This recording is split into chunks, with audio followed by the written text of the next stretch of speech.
Burkina Faso officialise les choses en rendant criminel l'acte des papa. Pour ceux qui connaissent, qui connaissent pas, demandez à votre voisin. Papa est officiellement interdit au Burkina Faso. C'est une loi. Dans le passé, ça n'avait pas été voté tel que loi. Ce n'était pas une loi officielle. Il n'y avait donc pas aussi de protection pour des personnes. Papa. Cette fois-là, la loi est passée. Le Parlement burkinabé a adopté la loi qui interdit le papa entre hommes et femmes. Voilà ce que c'est. La loi a été approuvée à l'unanimité et prévoit une peine de 2 à 5 ans de prison et des amendes pour les délinquants. Donc, désormais, c'est fini. Cherchez des femmes. Si vous voulez faire du clou-clouf bam-bam, c'est les femmes avec lesquelles il faut le faire, pas avec les hommes.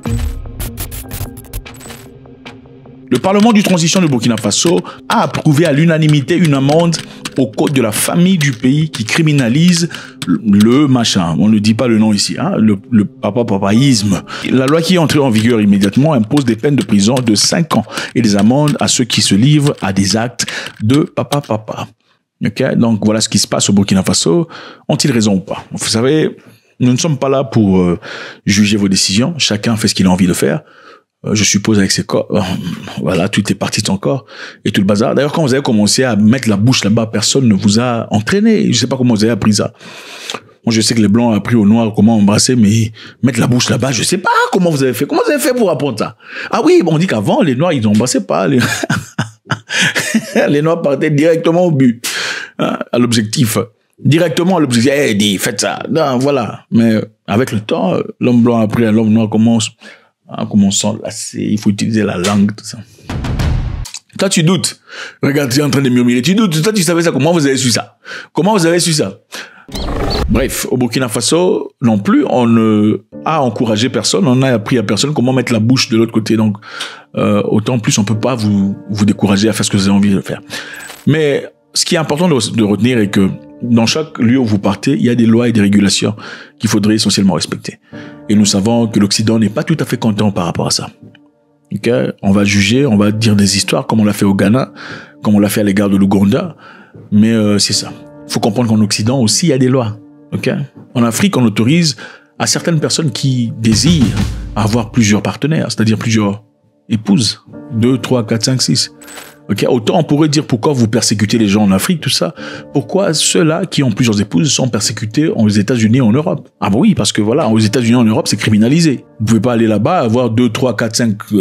Attends, on vous prend pour un fou, un malade, n'est-ce pas? Pourquoi faudrait-il accepter le choix des autres quand c'est ce sujet-là, mais quand il s'agit de 2, 3, 4 femmes, là, ça devient un problème. C'est complètement incohérent. Donc voilà, je pense que à un certain moment donné, même si on n'a absolument rien à voir, on a aucun problème avec qui que ce soit qui veuille faire quoi que ce soit de son corps, je pense qu'il faudrait quand même respecter les lois de chaque pays. Quand vous partez au Qatar ou en Arabie Saoudite, vous ne pouvez pas faire ce genre d'histoire. Il n'y a pas de papa, maman en Arabie Saoudite. On va vous emmener, vous partez pour de bon. Et puis d'ailleurs là-bas, en Arabie Saoudite, on les balance par-dessus bord. Hein. Sur l'immeuble, on vous jette. C'est pas beau à voir du tout. Mais avez-vous déjà entendu les États-Unis d'Amérique blâmer l'Arabie Saoudite pour ça? Absolument pas. Ils le font pas. Pourquoi? Parce qu'évidemment, c'est un partenaire à eux sur le plan commercial, le pétrole et tout le bazar. Le Burkina Faso, comme c'est un petit pays africain, tout ça, il fait chaud, il n'y a pas grand-chose. En tout cas, comparé à l'Arabie Saoudite, en termes de finances globales, on peut mettre la pression. C'est exactement ce qui s'est passé en Ouganda. L'Ouganda a voté une loi interdisant, criminalisant, c'est fait. On a dit, si un homme allait faire du papa avec une personne mineure, et que l'homme était atteint de la maladie tout ça, et que l'homme transmet la maladie là que chez l'enfant, on va le... Mais ça, c'était tollé général autour du monde. On a annulé les visas des parlementaires ougandais qui en avaient 10 ans, je crois. Annulation des visas, sanctions et tout le bazar, on a coupé les fonds. Pourquoi? Parce que l'Ouganda a choisi. On espérait à ce que le président de la République ne signe pas cette loi en vigueur, ou ne l'accepte pas en tout cas. Mais qu'est-ce qui s'est passé? Il ne l'a pas fait. Le président de la République a dit, ici en Ouganda, on ne fera pas ce que vous voulez. Ici en Ouganda, nous avons des communautés leaders, community leaders. C'est eux qui choisissent les lois. Il y a les chrétiens, les musulmans et les traditionnels. Ils se sont mis en accord et ont dit qu'ils ne voulaient pas de cette loi. Alors vous voulez qu'on change la loi comment? Donc c'est comme ça que l'Ouganda est entré en difficulté. D'ailleurs, pour défier l'Ouganda, qu'est-ce que les États-Unis a fait? L'ambassade américaine en Ouganda a volé le drapeau des papa. Regardez le drapeau des papa. Le pays dit on ne veut pas de papa ici, on vote une loi, on ne veut pas de ça ici. Le drapeau américain a été volé dans l'ambassade des États-Unis d'Amérique. Très haut, plus haut que naturellement. On a mis un truc là très long, on a volé ça. Pour vous montrer, bon voilà, c'est une sorte de petits Africains après tout. Qu'est-ce qu'ils risquent de faire? Est-ce que les Américains peuvent-ils faire ce genre d'histoire en Arabie Saoudite? L'Arabie Saoudite interdit, vous voulez le drapeau comme ça. Ah non, bah c'est des petits Africains et qu'est-ce qu'ils peuvent bien faire? Absolument rien, il faut leur mettre la pression. Donc c'est ça, c'est ce qui se passe au Burkina Faso actuellement. La loi a été votée, comme on le dit précédemment. Avant cette loi nouvelle, les actes flouf entre papa, évidemment, n'étaient pas criminalisés au Burkina Faso. Cependant, il n'existait aucune protection juridique pour les personnes. Voilà, vous commencez. Aucune protection juridique comme ça l'est dans certains pays. En Afrique, vous verrez certains pays qui autorisent officiellement ces histoires. Je ne sais pas trop, mais je pensais avoir entendu le Gabon faire partie de ces pays. Ce qui est officiel est que l'Afrique du Sud fait évidemment partie de ces pays qui autorisent et protègent les papa. En Afrique du Sud, on peut le faire comme on veut. Hein. C'est à Cape Town, d'ailleurs, il y a beaucoup d'étrangers, beaucoup de jeunes francophones qui vivent à Cape Town. Vous le voyez, quelques temps après, le petit est venu ou le monsieur est venu affamé. Quelques mois après, vous le voyez rouler carrosse dans des grosses voitures, et décapotables, tout ça, Porsche. Après quelques temps, vous le voyez, le petit là, il est en train de mourir. C'est bizarre, hein? Enfin bref, excusez-moi, c'est peut-être autre chose, ça n'a absolument rien à voir avec ça. En tout cas, l'Afrique du Sud fait partie de ces pays qui protègent. C'est un pays dont la constitution est assez libérale. L'Afrique du Sud aussi autorise les mariages polygames. Okay? La polygamie est autorisée en Afrique du Sud, tu peux épouser plusieurs fois sur le plan, c'est normal. Ça fait partie des pays qui acceptent ce genre d'histoire. La décision du Burkina Faso de criminaliser le papanisme s'inscrit dans une tendance croissante de certains pays africains, y compris la législation récente au Mali, au Ghana et en Ouganda. Le Mali et le Ghana ont eu beaucoup de pression venant des pays internationaux. En effet, d'ailleurs, le Zimbabwe, ça c'est au Zimbabwe. Ok, ce journaliste est parti poser les questions au président zimbabwéen. À peine arrivé au pouvoir, au lieu de lui poser la question pour demander, Monsieur le Président, vous ferez comment pour réussir votre mandat? Regardez ce qu'il pose. Il demande, comment feras-tu pour protéger les papa? Peux-tu me promettre aujourd'hui que tu le feras? Actuellement, je suis un constitutionnaliste. La disposition actuelle dans la Constitution interdit les mariages entre personnes de même sexe et je la maintiendrai tant que cette question dans notre pays ne sera pas une question de parti politique. Je parle d'activités sexuelles entre personnes de même sexe. Dans notre Constitution actuelle, c'est interdit. Allez-vous mener une campagne pour renverser... Non, je ne mènerai pas la campagne. Pourquoi pas? Ceux qui souhaitent cela sont ceux qui doivent faire campagne pour ce genre de choses afin que s'ils parviennent à obtenir la majorité pour amender la Constitution, ils puissent le faire. Mais CE n'est pas mon rôle sur cette question de dire que je veux mener une campagne pour cela. Non. Le président zimbabwéen dit, mais monsieur, ça ne fait pas partie de nos problèmes. Pourquoi est-ce que vous insistez? À peine arrivé, vous commencez à demander... Vous ne demandez pas comment le jeune zimbabwéen ferait pour manger le pain. Votre question la plus élémentaire, c'est comment est-ce que vous allez protéger les papa? Ben attendez, on vit où là? Regardez le président ici, ça c'est au Kenya. Le président au Kenya aussi, où au Kenya est en train de répondre aux questions. On lui pose la question de savoir, mais monsieur le président, comment ferez-vous pour protéger les papa? Je ne vais pas m'engager sur un sujet qui n'a aucune. CE n'est pas d'une grande importance pour le peuple et la République du Kenya. CE n'est pas un problème comme vous voudriez le présenter. Il dit, mais ça c'est pas notre priorité. Nous avons des problèmes de route, des problèmes d'hôpitaux. Comment est-ce que vous venez nous imposer votre système de vie? C'est incohérent. Ça, c'est le président ougandais. Avec le président ougandais, c'était la même chose. On lui a posé la question de savoir comment ça se fait, tout ça. Le président ougandais ne rigole pas. C'est un monsieur, il est direct. Il raconte les histoires telles qu'elles sont. Regardez le président ougandais ici en train de dire la bouche, c'est pour manger. Puisque les sociétés occidentales n'apprécient pas la politesse, permettez-moi de saisir cette occasion pour avertir publiquement notre peuple des mauvaises pratiques présentes chez certains étrangers et encouragées par eux. L'une d'elles est CE qu'ils appellent le sexe oral. La bouche sert à manger, cham. La bouche sert à manger, pas au sexe. Il dit la bouche c'est pour manger, ce n'est pas pour mettre ça là-bas. Donc il faut arrêter. La bouche c'est pour manger, c'est le président ougandais. Les États-Unis d'Amérique a même convoyé Madame Kamala Harris pour partir au Ghana et discuter avec le gouvernement ghanéen afin de renverser la loi qu'ils avaient votée contre papa. Et beaucoup de personnes disent pourquoi les États-Unis s'impliquent dans l'Afrique en voulant jouer le papa ou la maman au lieu de s'impliquer dans des termes commerciaux et économiques. dans l'objectif d'aider l'Afrique à grandir et à évoluer. Vous voyez un peu. Contrairement à ce que fait la Chine, qui aide l'Afrique à évoluer, à progresser, les États-Unis d'Amérique veulent vous dire comment il faut vivre votre vie. Vous ne pouvez pas faire ça, vous ne pouvez pas faire ça, qui peut épouser qui ne peut pas épouser qui. Voilà pourquoi les Africains se tournent de plus en plus vers la Chine. Le Burkina Faso et la Russie sont en train de discuter sur un plan pour avoir des vols directs depuis Ouagadougou et Moscou. Congratulations. Bravo, Iyama Kofi.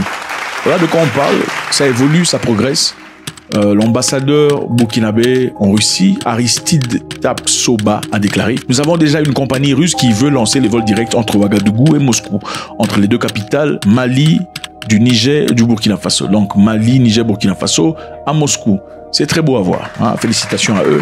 Je pense que c'est merveilleux.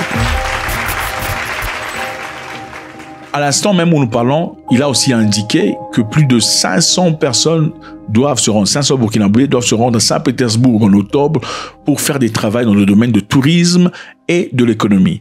Est-ce qu'ils vont aller étudier le tourisme et l'économie? On ne sait pas. Est-ce qu'ils vont aller discuter pour améliorer leurs compétences? C'est une forte probabilité. Nous avons aussi que plus de 500 Russes ont été également invités au Burkina Faso très récemment. Ok, ces personnes sont là. Ils ont assisté au Festival panafricain du cinéma. Nous savons, le Burkina Faso est très fort en termes de cinéma. Nous avons tous grandi suivant beaucoup de ces cinémas. J'ai beaucoup suivi les Bobo Diouf. C'était merveilleux en tout cas. Et ce que j'ai vu par rapport au Bobo Diouf, c'est burkinabé, non? Bobo Diouf, si je me trompe pas. Je crois, oui. Enfin bref. Parce que la réalité de ce que j'ai vu dans ces séries, c'est la réalité de l'homme que j'ai vu au Burkina Faso. Un homme gentil, sympathique, généreux, joyeux. C'est beau, c'est beau. Moi, j'aime beaucoup le Burkina Faso. Alors, dans le passé, comme on dit généralement, pour savoir ce que quelqu'un fera dans le futur, il suffit de voir ce qu'il a déjà fait dans le passé. La Russie a fait plein d'histoires pour le Burkina Faso déjà jusque-là. Quelles sont ces choses? La Russie a fourni des matériels militaires et des forces armées au Burkinabé pour les aider à combattre contre le terrorisme. C'est un fait généreux de la Russie à l'égard de Burkina Faso. Bravo par rapport à ça. Numéro 2. La Russie a aidé le Burkina Faso en livrant une cargaison de 25 000 tonnes de blé gratuit au Burkina Faso. Une promesse faite par le président Vladimir Poutine lors du sommet Russie-Afrique en Russie. Et ce geste humanitaire a été salué par le gouvernement burkinabé en grande pompe comme cadeau inestimable pour aider la population déplacée et vulnérable. Bravo. Bravo à la Russie, bravo au Burkina Faso. Le Burkina Faso a reçu des cliniques médicales mobiles venant de la Russie, notamment un don de 15 cliniques mobiles équipées d'appareils de mammographie et de gynécologie. C'est pour aider le pays à évoluer. C'est clair. Vous voulez savoir ce que quelqu'un fera dans le futur? Regardez simplement ce qu'il a fait dans le passé. Bravo au Burkina Faso, bravo à la Russie. Donc, notre message aujourd'hui est très simple. Le Burkina Faso passe une loi où le papa sera... Enfin, quand une personne vous déçoit, vous trahit ou fait de mal, et que vous avez une nouvelle opportunité de travailler avec elle, vous lui accordez l'opportunité ou pas? Une personne avec qui vous avez travaillé dans le passé vous a déçu dans le passé. Okay. Une personne que vous aviez embauchée peut-être, vous avez travaillé dans le même business, vous a déçu en prenant des histoires qui vous appartiennent ou a volé de l'argent. Au cours de la vie, vous avez encore une chance de travailler ensemble. Et vous avez aussi d'autres personnes qui n'ont jamais rien pris dans le passé, qui sont des gens proches, à qui vous faites confiance. Quand la personne vient s'excuser. Et bien de manière intelligente, pas intelligente, normalement vous penserez qu'une personne qui vous a déjà déçu dans le passé est fort probable de vous décevoir une nouvelle fois, n'est-ce pas? Intéressant, c'est une bonne façon de réfléchir. Mais la loi du pouvoir nous en dit différemment. La loi du pouvoir dit que vaut mieux faire confiance à un ancien ennemi qu'à un ancien ami. Parce qu'un ancien ennemi voudrait vous prouver que vous pouvez lui faire confiance. Une personne qui a déjà volé, qui s'est repentie, quand vous lui dites surveillez la maison, elle fera de sorte que rien ne bouge du tout pour que vous lui fassiez confiance à elle. Parce que la personne veut rentrer dans votre vie. Mais une personne qui a toujours été autour de vous pourrait vous décevoir. C'est une possibilité intéressante. Le président sénégalais Bassirou Diomaye Faye, voilà le Sénégal sur la carte, un pays très intéressant, très culturel, un pays riche, en abondance de nombreuses histoires qu'il faudrait essentiellement visiter. Le président Faye s'est rendu en France en discussion avec Emmanuel Macron. Il y a beaucoup de personnes qui ne sont pas contents du tout sur le fait que la France eut commis en Afrique depuis des centaines d'années beaucoup de choses négatives, partant des tirailleurs sénégalais, de la colonisation et tout le bazar. Et ce serait complètement incohérent après avoir débarrassé le Sénégal de la France, des troupes françaises en tout cas, rentrer en France pour aller rediscuter. C'est pourquoi faire. Les gens se posent beaucoup de questions. La première question est celle-ci. Monsieur Faye était-il honnête quand leur rhétorique était celle de libérer le Sénégal de quelconque présence étrangère? Deuxièmement, a-t-il menti aux Sénégalais? Où l'objectif c'était je veux faire semblant de vous faire sortir d'abord, de demander aux militaires français de quitter le territoire sénégalais pour finalement enfin rentrer encore chez vous pour y discuter et envoyer les histoires comme il se doit. En faisant cela, qu'est-ce que je gagnerai? Numéro 1, la confiance des Sénégalais. Parce que j'ai demandé aux troupes de quitter. Donc il y a une confiance qui s'élève. Secondo, je vous garderai en tant que partenaire, même si on a établi une relation qui a été brisée. Cette fois-là, ce sera une relation peut-être où vous reviendrez, mais dans des conditions plus acceptables, au moins au vu du monde. Avec le président Emmanuel Macron, nous avons convenu de donner une impulsion nouvelle à la coopération entre nos deux pays. Sans cette ambition, nous ne pourrons rien réaliser ensemble. Et cette ambition ne pourra se réaliser qu'avec le secteur privé. Est-ce une possibilité? Monsieur Faye serait en train de jouer un jeu très critique ici.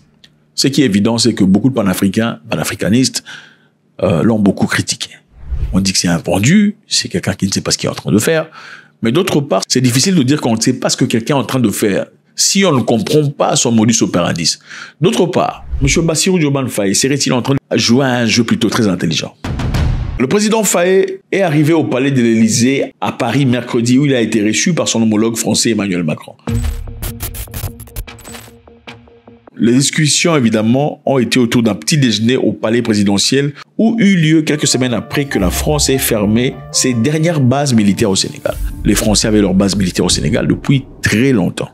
Ce n'est à peine que récemment, avec la pression d'Ousmane Sonko, demandant le départ des Français après le Mali, le Burkina Faso, le Niger, que la France s'est libérée. Et ensuite, M. Macron a fait un discours désagréable que beaucoup n'ont pas aimé, celui-là. Nous avions une relation sécuritaire.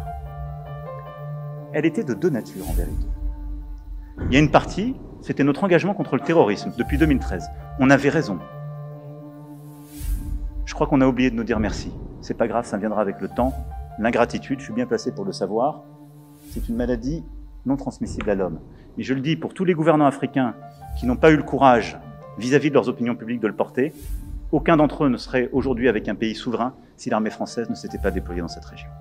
Après avoir fait ce discours, évidemment, il y a eu plusieurs réactions. Il y a eu la réaction du Sénégal qui a dit que sans les Africains, la France serait toujours peut-être esclave de l'Allemagne. Donc les Africains avaient joué un rôle très important. Alors, partons de cela. Ensuite, voir M. Bassirou Diomaye Faye en France pour aller discuter et normaliser les relations avec la France. Beaucoup de questions s'élèvent. La réunion de lundi visait, d'après eux, à réinitialiser les relations entre les deux pays. Donc on veut réinitialiser, recommencer à zéro et soigner les blessures du passé. Monsieur le Président sénégalais a des exigences très claires. Bassirou Diomaye Faye souhaite que Paris présente ses excuses pour les atrocités coloniales. Excuses pour les atrocités coloniales, y compris ce qui a été fait en 1944. Il veut que la France s'excuse officiellement. D'abord, je viens au pouvoir, je vous chasse poliment. Ensuite, pour normaliser les histoires, je vous dis, on peut retrouver contact, mais en certaines conditions. Premièrement, des excuses pour le colonialisme. Secondo, ce qui s'est passé en 1944. Vous savez, à l'époque, les Sénégalais étaient recrutés par les troupes françaises pour aller représenter la France, en tout cas défendre la France contre l'Allemagne pendant la Deuxième Guerre mondiale. Les Sénégalais ont travaillé très dur, ils ont gagné plusieurs batailles, même à l'entrée de Paris, quand le général de Gaulle, ce monsieur ici, a décidé finalement de blanchir l'armée. Il fallait à tout prix ne pas montrer aux jeunes Français de souche qu'un noir sénégalais serait auteur de leur libération. Ce n'était pas normal pour lui. Il fallait à tout prix qu'il y ait des militaires français, blancs, qui marchent sur Paris en termes de victoire pour motiver le jeune Français à la gloire. Donc, pardon pour les atrocités coloniales, pardon pour ce qui s'est passé avec les tirailleurs sénégalais, c'est-à-dire ces mêmes Sénégalais qui ont combattu pour la France après avoir été promis des papiers, la nationalité, des assurances, un salaire, une rémunération. En fin de compte, ont été pris dans un coin où ils ont été fusillés de sang-froid. C'est la récompense de beaucoup de Sénégalais. Alors, Premièrement, demandez pardon. Deuxièmement, y compris ce qui s'est passé en 1944 aux tirailleurs sénégalais. Troisièmement, mettez officiellement les archives répertoriant cette histoire. Dakar a longtemps demandé la libération des archives concernant cet incident et la reconnaissance de l'ampleur des meurtres que la France a toujours nié. J'ai reçu aujourd'hui une lettre du président Macron dans laquelle il reconnaît que ce fut en effet un massacre. Ce pas consistant à reconnaître que c'est un massacre doit ouvrir la porte à une collaboration parfaite pour la manifestation de toute la vérité. Donc la France, bien qu'ils ont reconnu l'existence, ils ont nié l'ampleur. Donc Dakar veut que la France mette les archives à disponibilité de tout le monde pour que le monde voie ce qui s'était vraiment passé. Donc, on vous chasse de notre pays. Maintenant, nous sommes libérés de vous. Pour normaliser la situation, il faut vous excuser pour le colonialisme, vous excuser pour avoir tué nos frères et aussi mettez en disponibilité les archives que vous avez cachées par rapport à cette histoire pour que le monde voie. Donc, d'après vous, M. Bassirou Faye est-il plus ou moins scientifique dans son processus ou bien il est toujours sans idée, comme beaucoup le pensent? Faye a demandé le retrait des troupes françaises, ce qui est évident, ce qui signale un désir de contrôle souverain sur la sécurité nationale. Est-ce qu'en tant que Français, vous envisagez de nous voir dans votre pays avec des chars ou avec des véhicules militaires, des militaires sénégalais avec les tenues sénégalaises? Comme ça, parce que sur le plan historique, la France a esclavagisé, a colonisé et est restée. C'est normal, chaque pays voudrait avoir une souveraineté au moins sur le plan militaire. Personne ne veut voir dans son pays des autres militaires venant d'un autre pays en train de rouler dans des chars de combat. C'est inacceptable. Mais les deux gouvernements signalaient qu'il ne signifie pas la fin de coopération en matière de sécurité. Le Sénégal traite la France comme tout autre partenaire étranger visant une diplomatie équilibrée plutôt que la dépendance. Aux entrepreneurs français, je veux dire ceci. Le Sénégal vous offre un marché en expansion, une stabilité politique reconnue, un environnement juridique en pleine modernisation et des opportunités dans les secteurs stratégiques à fort potentiel. C'est le temps pour vous de jouer le jeu décisif et dans vos choix les plus éclairés, portez votre regard vers le Sénégal. C'est-à-dire, vous êtes dans notre pays, on vous demande de quitter après tant d'années. Maintenant, on veut une relation de respect, en commençant par vos excuses et votre reconnaissance de mal que vous avez fait dans le passé. À partir de là, on veut faire de vous un partenaire stratégique. Autant que nous avons la Chine, la Turquie, on peut aussi avoir la France. Le Sénégal se repositionne sur la scène mondiale, non pas seulement en se détournant de la France, mais aussi en s'engageant avec de nouvelles partenaires tels que la Chine, la Turquie et la Russie. Mais la diplomatie n'est pas binaire. Le Sénégal ici repousse la France en tant que dominateur, en tant que colon. On ne va plus fonctionner comme ça. Tu rentres chez toi, tu t'excuses ouvertement. Après t'être excusé, on sera partenaire à liberté, à distance. Mais il n'y aura pas que toi. Il n'y aura plus d'exclusivité comme dans le passé. Il y a toi, il y a la Turquie, il y a la Russie, autres personnes et la Chine avec qui nous travaillons. Alors encore une fois, ma question est celle-ci. Faudrait-il rejeter la France totalement parce que la France a commis des atrocités dans le passé? Ou bien, dans ce monde d'aujourd'hui, il faut revoir le passé tout en le gardant dans son cadre, mais en essayant d'évoluer intelligemment vers le futur? Êtes-vous de ceux qui sont complètement en désaccord avec le fait que le président Faye soit parti en France à cause de tout le mal que la France a commis? Ou bien êtes-vous de ceux qui pensent que M. Faye est en train de jouer à un jeu intelligent? Faites-moi savoir ce que vous en pensez, c'est toujours avec beaucoup de plaisir. God bless.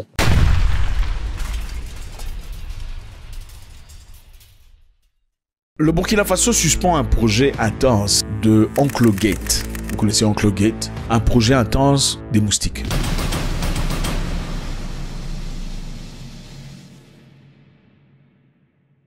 Salut à tous, c'est toujours avec beaucoup de plaisir. Merci d'être là. Avant de commencer, je vous encourage de faire ça. Faites ça s'il vous plaît. Ça ne vous coûte rien, ça nous fait du bien. Le Burkina Faso a suspendu un projet financé par la fondation Oncle Gate contre le paludisme. Okay, le projet était là depuis un temps, c'est un projet existant, un projet qui a débuté en 2013. Ils ont eu une autorisation spéciale de pouvoir faire ce qu'ils appellent la modification génétique des moustiques. En effet, le projet a pour objectif d'éteindre le nombre de moustiques au Burkina Faso et en Afrique en général. Pourquoi? Parce que Oncle Gate trouve que les Africains souffrent beaucoup. Leur mort est injustifiée par ces histoires qui peuvent être facilement gérées. Alors, Oncle Gate a décidé de financer à hauteur de 65 millions de dollars un projet au Burkina Faso à travers lequel on va génétiquement modifier la nature des moustiques pour pas qu'ils transmettent le paludisme. J'ai eu une visite fantastique au centre-ouest du Burkina Faso où nous avons visité des projets sur la nutrition, le planning familial et bien d'autres questions. Alors comme on l'a dit, le Burkina Faso a suspendu ce projet. Ils ont scruté l'histoire, on a filtré, on a inspecté, on a dit non, on n'en veut pas. Vous êtes généreux et gentils, mais désolé par au Burkina Faso. Merci cher Oncle Gate. Alors quel est l'objectif? L'objectif est très simple. Essayer d'éteindre le paludisme. Le paludisme devrait-il être éteint? On rapporte que des millions de personnes sont tuées chaque année à cause du paludisme. L'année passée seulement, on a parlé de 569 000 personnes africaines ont été tuées par le paludisme. C'est une maladie réelle qui existe. Évidemment, aujourd'hui, les gens n'en parlent pas beaucoup. On se focalise sur le sida et autre chose. Mais le paludisme est toujours réel. C'est une réalité. Mais Oncle Gate a-t-il des bonnes intentions? Alors, comment compte-t-il faire pour éteindre le paludisme? Est-ce par vaccin, vaccination et all bazar? Eh ben non. Le projet de Oncle Gate est très simple. Comment ça fonctionne? Le paludisme, vous savez comment ça fonctionnait, on ne vous l'apprend pas, mais on va essayer de retoucher un tout petit peu, question d'éclaircir un peu ceux qui sont là. On ne peut pas estimer que tout le monde sait exactement ce qui se passe. Je pense que ce serait la bêtise la plus grande, croire que tout le monde comprend. Le paludisme est transmis par les moustiques. Alors comment ça se passe? Généralement, est-ce que tout moustique peut transmettre le paludisme? Absolument pas. Il y a un groupe spécifique de moustiques qui transmettent les paludismes. Alors comment ça se passe? Comme tous les moustiques ne peuvent pas transmettre le paludisme, c'est un groupe spécifique. Lequel? Les mâles ne transmettent pas le paludisme. Okay? Les mâles, en effet, sont là, juste pour faire des bébés. Okay? En réalité, les femelles sont celles qui font des dégâts. Comment ça se passe? Généralement, les femelles, dans sa nature, se nourrissent de végétaux. On parle de sève végétale, de jus de fruits et all bazar. Les moustiques femelles ne se nourrissent de sang que quand elles sont enceintes. Oui, c'est quand elles sont enceintes, elles ont des bébés dans le ventre, qu'elles ont besoin de nutriments assez forts pour contenir ou pour développer leur bébé. Alors c'est là qu'elles ont besoin de sang. Et généralement, comme il y a l'être humain qui est disponible, des fois ils peuvent aller chez les animaux aussi, mais généralement, comme l'être humain est disponible, en tout cas en Afrique tropicale, ils vont chez l'humain pour piquer. Alors, qu'est-ce qui se passe généralement? Ce qui se passe, on va pas entrer dans les détails scientifiques, quand la moustique femelle pique l'être humain, dans la salive du moustique, il y a le parasite qui crée le paludisme. C'est-à-dire, pendant que le moustique essaie de sucer le sang, transmet aussi à travers sa salive, ce parasite qui entre dans le sang de l'être humain, son hôte, ensuite va vers le foie et se développe, commence à briser des cellules sanguines. Et avec là, vous savez comment ça se passe, le sentiment de froid, de chaleur en même temps qui devient très difficile. C'est-à-dire, les mâles sont inefficaces, inoffensifs. Ce sont les femelles qui sont dangereux. L'objectif, c'est quoi? L'objectif, c'était de rendre les mâles stériles. Okay? En rendant les mâles stériles, quand les mâles iront rencontrer les femelles pour faire clouf clouf bam bam, il y aura absolument rien qui va sortir du machin histoire de... Voilà. Et avec ça, après quelques cycles, la population des moustiques va diminuer s'il pas s'éteindre. C'était ça l'objectif de tonton Gate. D'accord? Mais avec ça, on n'a pas évalué les conséquences de ces histoires.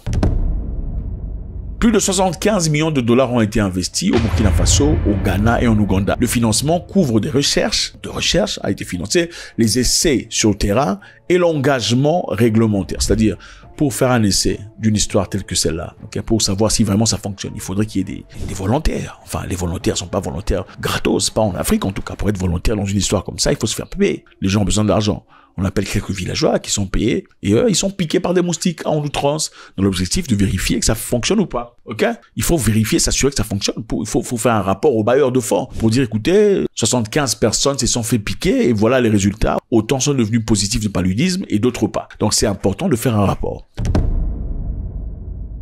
Dans un communiqué, Samuel Paré, secrétaire général du ministère de l'Enseignement supérieur et de recherche de l'innovation au Burkina Faso, a annoncé que Target Malaria a reçu l'ordre de suspendre toute activité dans le pays. Évidemment, les raisons n'ont pas été énumérées. Mais pour essayer de comprendre, il faut se poser une question. Oncle Gate, écoutez, Oncle Gate ou pas, si une personne vous dit, écoutez, j'ai un moyen pour, éteindre cette histoire qui tue beaucoup de personnes dans votre continent, pourquoi vous diriez non? Parce qu'évidemment, c'est un problème réel. Beaucoup de gens meurent chaque année à cause du paludisme. Alors, pourquoi vous diriez non?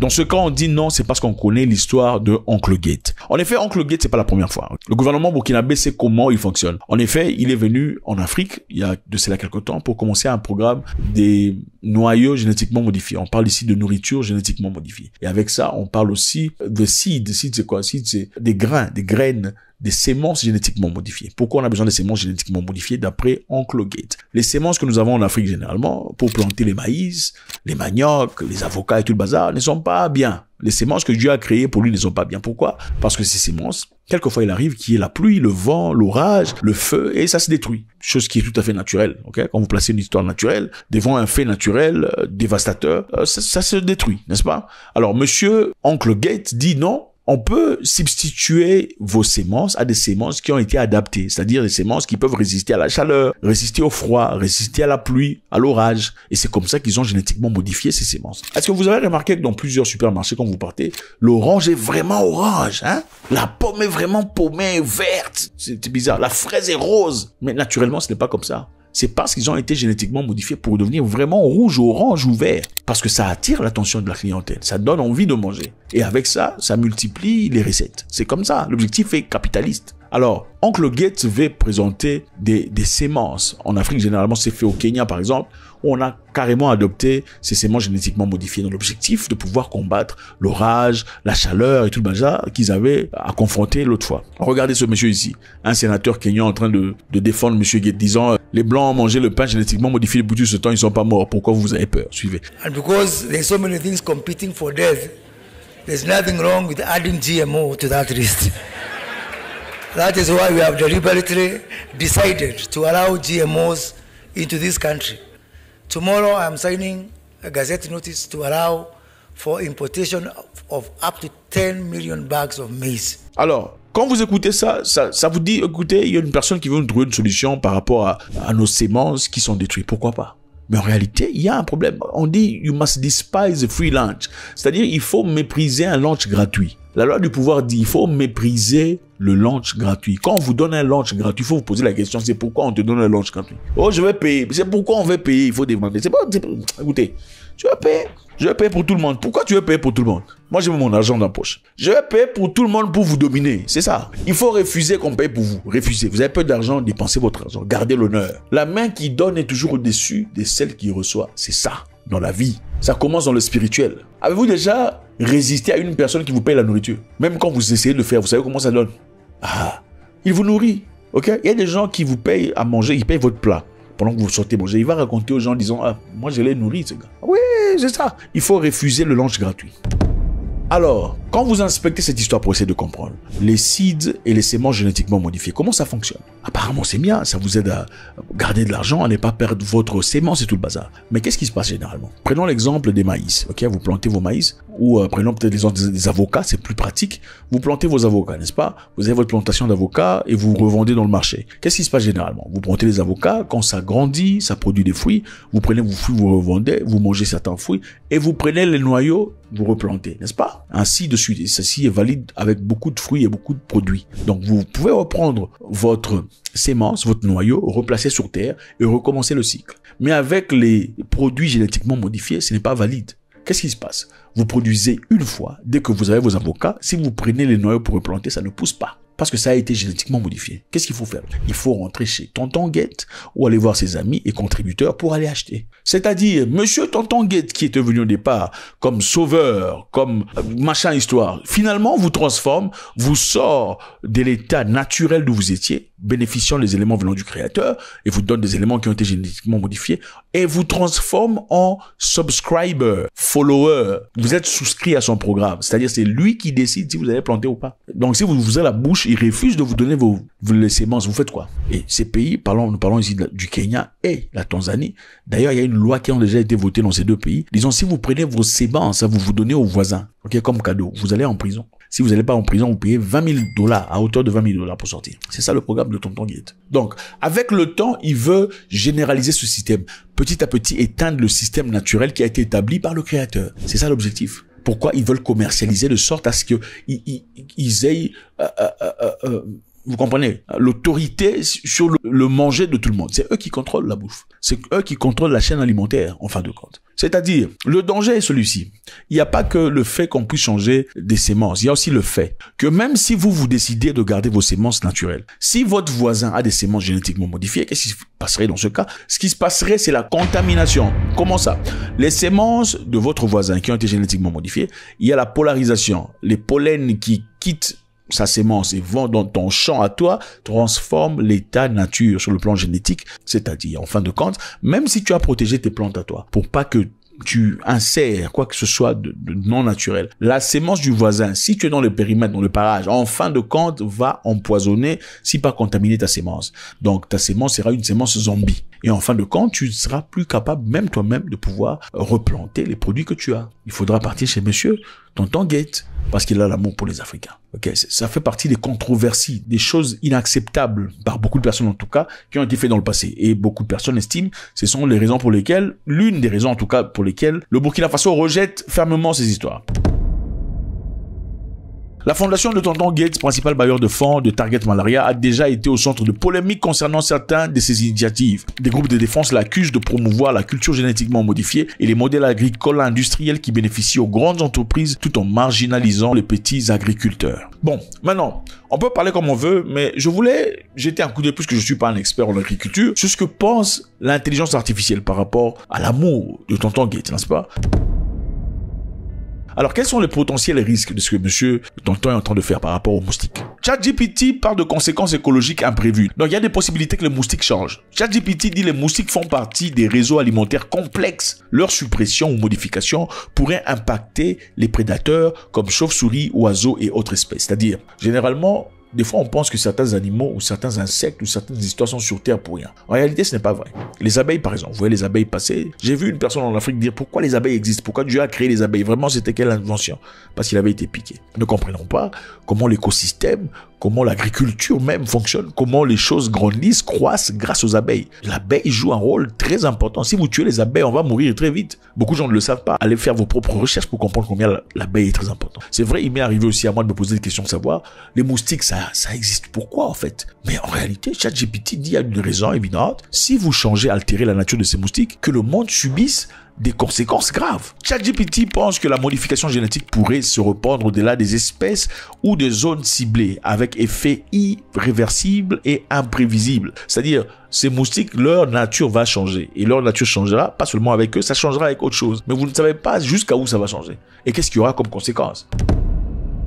Que les moustiques ou les parasites du paludisme pourraient développer une résistance aux modifications, ce qui compromettrait l'efficacité à long terme. Donc, les moustiques qui seront modifiquement génifiés ou génétiquement modifiés, en fin de compte, excusez-moi, développeront une résistance, pas seulement à leurs tentatives, mais aussi aux produits médicinaux qui existent aujourd'hui. C'est-à-dire, vous altérez sa nature. Ce n'est plus la même histoire. Pourquoi vous voulez changer la vie? Félicitations au Burkina Faso ou quoi? Pour avoir résisté. Enfin, écoutez, en Afrique, généralement, on accepte des bêtises pour l'argent. Les Africains cherchent n'importe quoi, ils accepteraient n'importe quoi pour de l'argent. Au Kenya, le sénateur qu'on vous a montré longtemps le dire, oh, d'ailleurs, les Blancs mangent ça, Bill Gates, il mange ça. Si Bill Gates mange ça, toi, tu es qui pour ne pas manger ça? Tu penses qu'il a dit ça gratos? Non, il a été payé. Il a été payé. Les Africains vont vendre leurs frères pour l'argent. C'est incroyable. Faites-moi savoir ce que vous en pensez. C'est toujours avec beaucoup de plaisir. Nous savons très intelligents.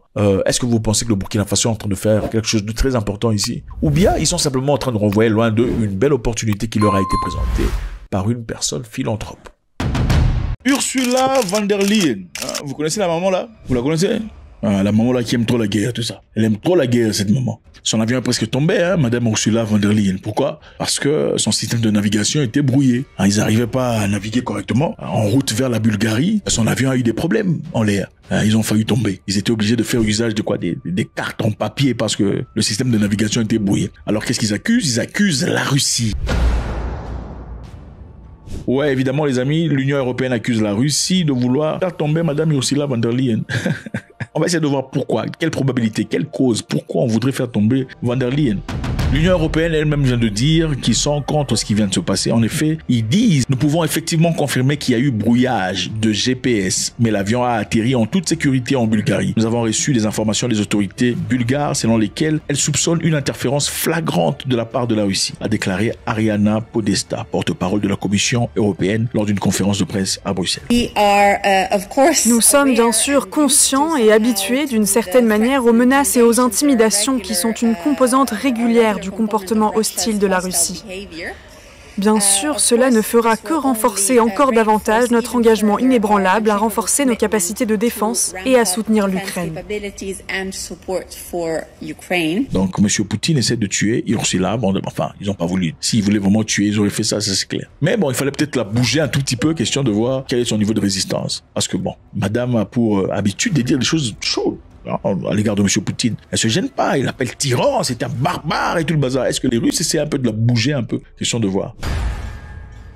Le gouvernement bulgare aussi a confirmé, ils ont corroboré les informations selon lesquelles les pilotes ont dû utiliser des outils de navigation alternatifs pour atterrir à l'aéroport international de Plovdiv. Ils ont utilisé des papiers. Vous connaissez les cartes là en papier, tout ça. Il fallait utiliser pour atterrir parce que les Russes ont brouillé. Et il faut voir, il faut comprendre maintenant pourquoi les Russes ont voulu brouiller l'histoire. Parce que on veut pas seulement brouiller pour rien. En fin de compte, c'est une femme, un peu de respect pour les femmes, les Russes. Allez, lors du vol transportant la présidente de la Commission européenne, Ursula von der Leyen, les signaux de satellite transmettant les données au système de navigation GPS de l'avion a été neutralisé complètement. Donc, imaginez-vous, vous êtes dans l'avion, le pilote dit le système de navigation est bloqué.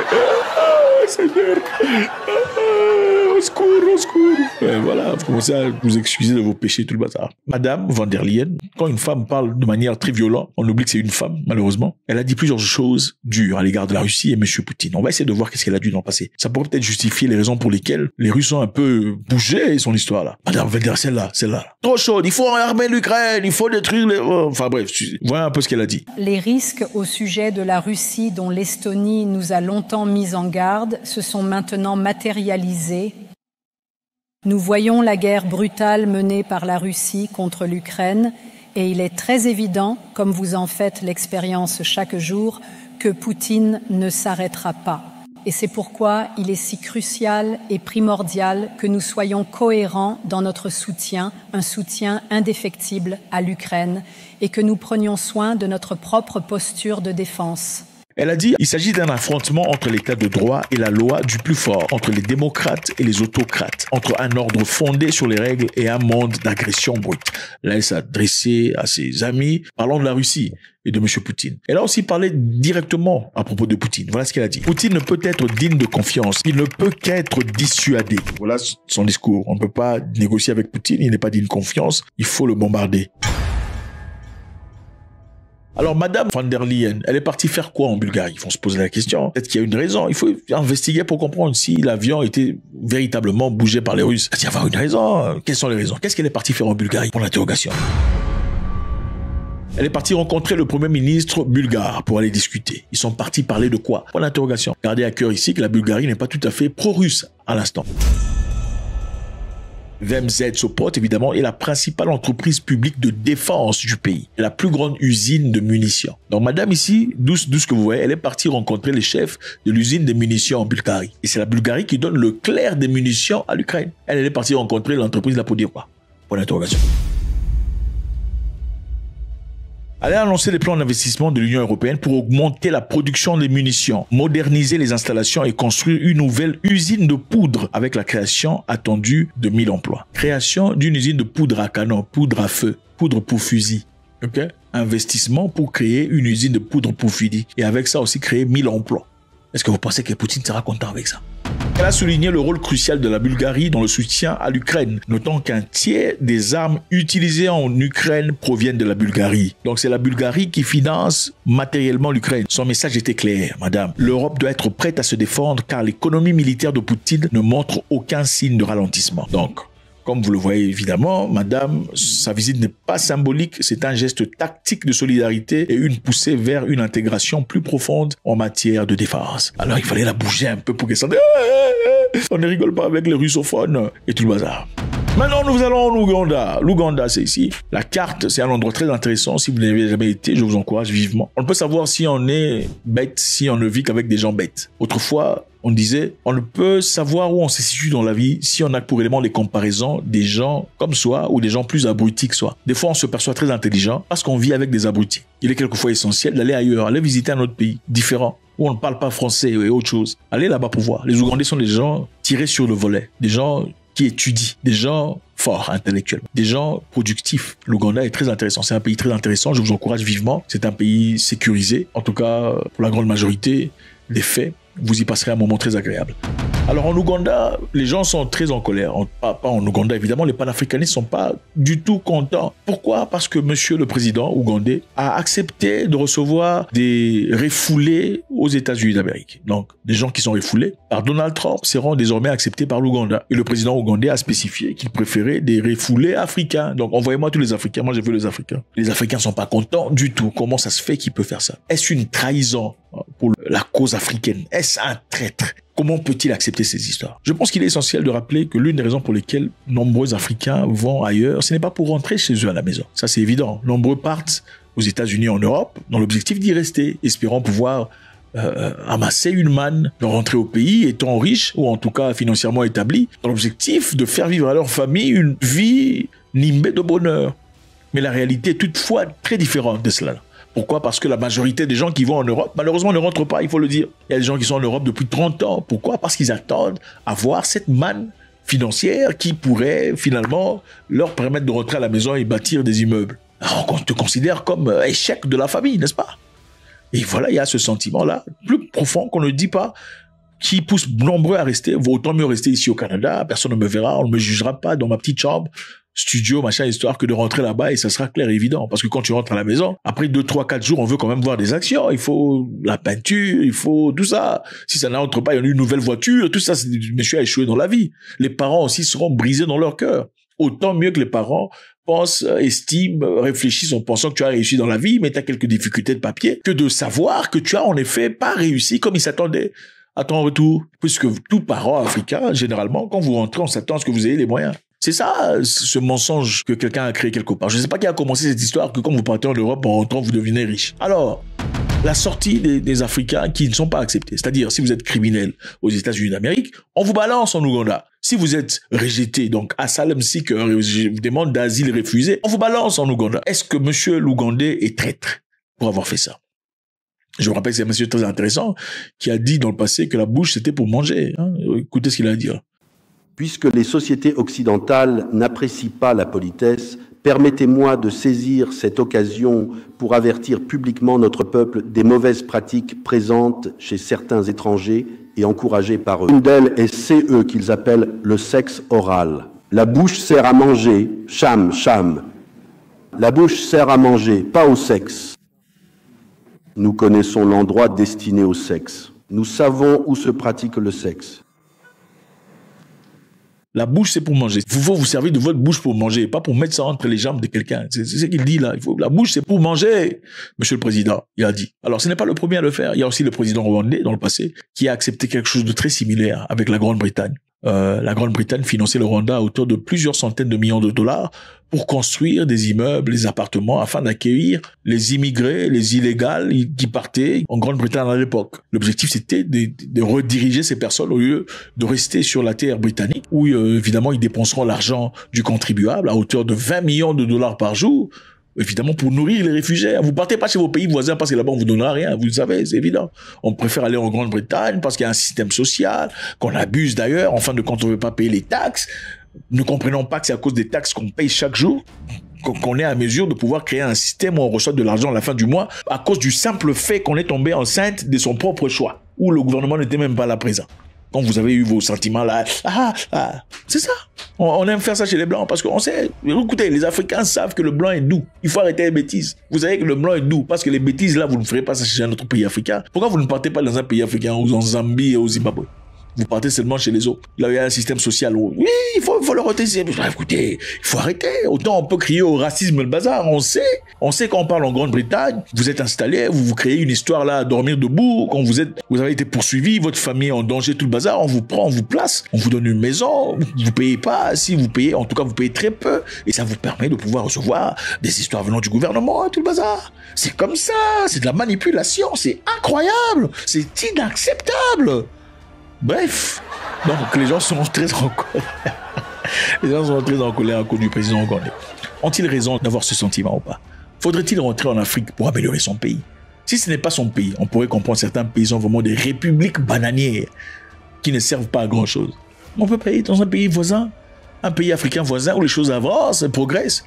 Ok, entrer dans le train et contribuer positivement, apporter un talent, une capacité, des compétences. Vous ne serez pas rejeté. Vous n'êtes pas obligé d'aller mourir dans votre pays de naissance. Non, vous pouvez aller ailleurs et évoluer et progresser. Mais ça, c'est une conversation qu'on n'aime pas. La raison pour laquelle nombreux Africains ne rentrent pas chez eux, c'est parce qu'ils soutiennent le gouvernement pourri. Le gouvernement pourri, vous le savez, vous vous en rendez compte, mais vous vous aveuglez consciemment. Pourquoi? Parce que le président est de votre tribu. C'est ça. Mais bon, voilà. Mais en fin de compte, vous ne voulez pas rester au pays non plus, vous voulez aller chez les gens. Et quand on vous demande de quitter, vous criez au racisme. Donc, monsieur Lugondé, faudrait-il accepter cette opportunité pour son peuple ou pas? Le président rwandais l'a accepté. Les gens râlaient, ils sont fous éperdument. Il a pris l'argent, il s'en est servi pour construire les routes, établir les maisons, pour retraiter. Il a construit des histoires, des écoles et tout le bazar. C'est son pays qui a gagné. Faudrait-il refuser ces opportunités parce que les Africains seront en colère? L'Ouganda, le Rwanda, le Soudan du Sud, le Swatini font partie des pays qui jusque-là accepteront les Africains.